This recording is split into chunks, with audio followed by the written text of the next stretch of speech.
to support the platform just in case anything like this happens again, you can do it by way of PayPal, Patreon, Cash App, and also by the Anchor. And you can also further support the platform by way of going to the Teespring store or the shoe store that is located in the comment section below.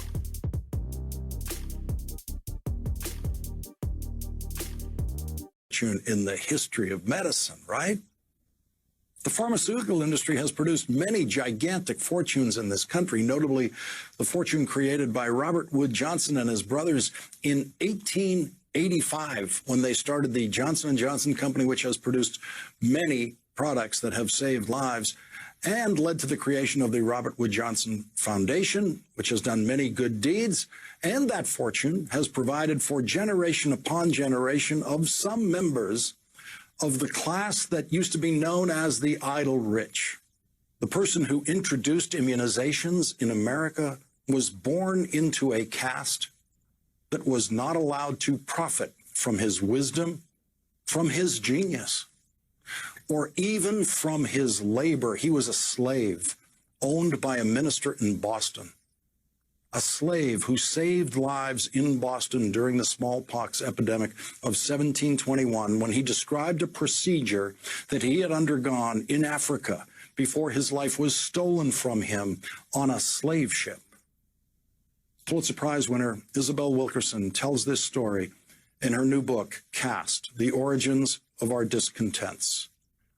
Quote, people in West Africa had discovered that they could fend off contagions by inoculating themselves with a specimen of fluid from an infected person. That is the knowledge that slave brought to Boston in 1721, where he saved dozens of lives because of one doctor who decided to try that method that the slave described. 30 years later, vaccinations based on that method, introduced by a slave, became the standard practice in Massachusetts and eventually the rest of the country. There is no charitable foundation named for that slave. His descendants were not born into lives where work was optional. The life-saving gift he gave us did not even earn him his freedom. In 1706, an enslaved West African man was purchased for the prominent Puritan minister Cotton Mather by his congregation. Mather gave him the name Onesimus after an enslaved man in the Bible whose name meant useful. Mather, who had been a powerful figure in the Salem witch trials, believed that owners of enslaved people had a duty to convert enslaved people to Christianity and educate them. But like other white men of his era, he also looked down on what he called the devilish rights of Africans and worried that enslaved people might openly rebel. Mather didn't trust Onesimus. He wrote about having to watch him carefully due to what he thought was thievish behavior and recorded in his diary that he was wicked and useless. But in 1716, Onesimus told him something he did believe, that he knew how to prevent smallpox. Onesimus, who was a pretty intelligent fellow, Mather wrote, told him he had smallpox and then hadn't. Onesimus said that he had undergone an operation which had given him something of the smallpox and would forever preserve him from it, and whoever had the courage to use it was forever free of the fear of contagion. The operation Onesimus referred to consisted of rubbing pus from an infected person into an open wound on the arm. This was done in a controlled manner and under the supervision of a physician so the symptoms would be milder, but still confer immunity. Once the infected material was introduced into the body, the person who underwent the procedure was inoculated against smallpox. It wasn't a vaccination, which involves exposure to a less dangerous virus to provoke immunity, but it did activate the recipient's immune response and protected against the disease most of the time. Mather was fascinated. He verified Onesimus' story with that of other enslaved people and learned that the practice had been used in Turkey and China. He became an evangelist for inoculation, also known as variolation, and spread the word throughout Massachusetts and elsewhere in the hopes it would help prevent smallpox. But Mather hadn't bargained on how unpopular the idea would be. The same prejudices that caused him to distrust his servant made other white colonists reluctant to undergo a medical procedure developed by or for black people. Mather was vilified. Historian Ted Whitmer told WGBH, a local newspaper called the New England Courant, ridiculed him.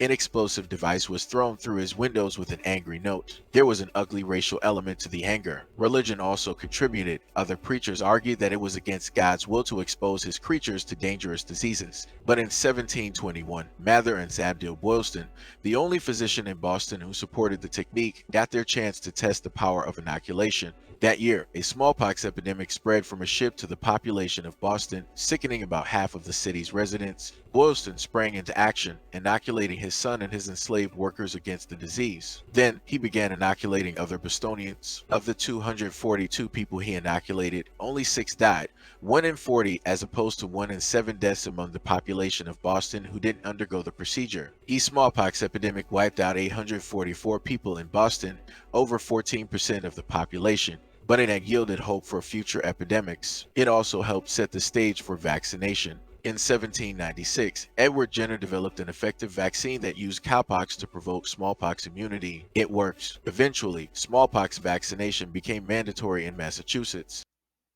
So, I wonder how many true Americans knew about this information, especially those in Boston.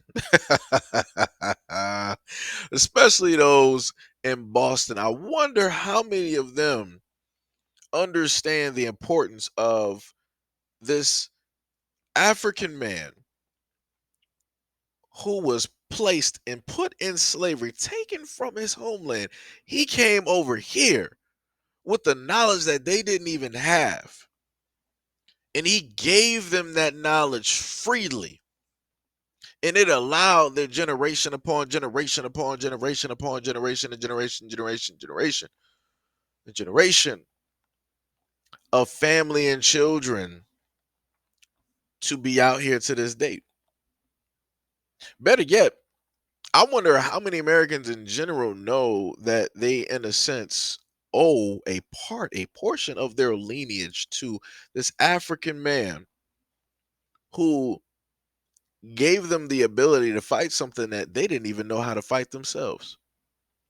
But yet they were the same people that bought it directly over here in order to eradicate a certain group because they wanted to steal the land. Ain't that something? Ain't that something? The same people that made a weapon of mass destruction in order to take out an indigenous group of people ended up needing the help of somebody who they've enslaved, who they destroyed their heritage, their knowledge base, their language, their religion, their people needed the help from that enslaved person in order to save themselves. Ain't that something? Ain't it something how they can create and they can bring something and they don't even have the cure for it? But yet they'll walk around and make it seem like they are God's greatest gift to the planet. Ain't that something? Ain't that something? Hey, I wonder why it is that they don't want to teach history, why they don't want to teach black history directly in these schools.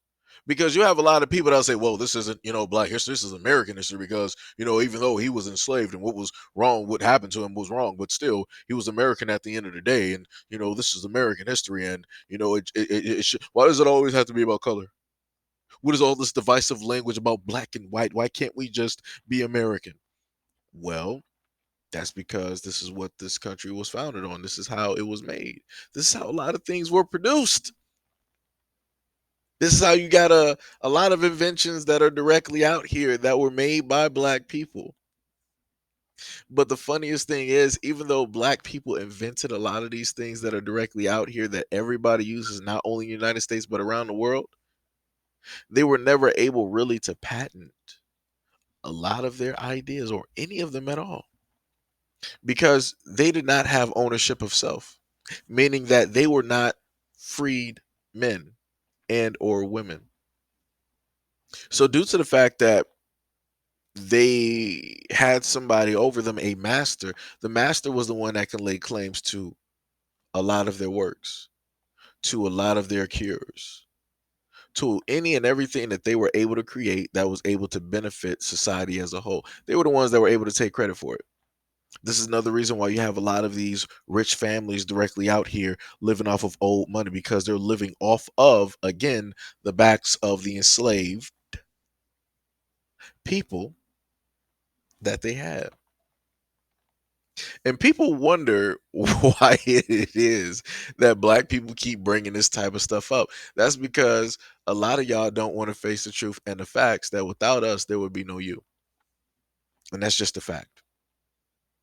The amount of things that we have done, the ways that we have made life oh so much easier for not just you, but for everybody around the world. And yet, still, we don't receive the credit that we should actually get. We're told that we don't like to work. We're not credible. We never added anything to America. All we do is take, take, take. All we do is steal. All we do is criminal activity. And that the only time that we actually worked was during slavery. Ain't that something?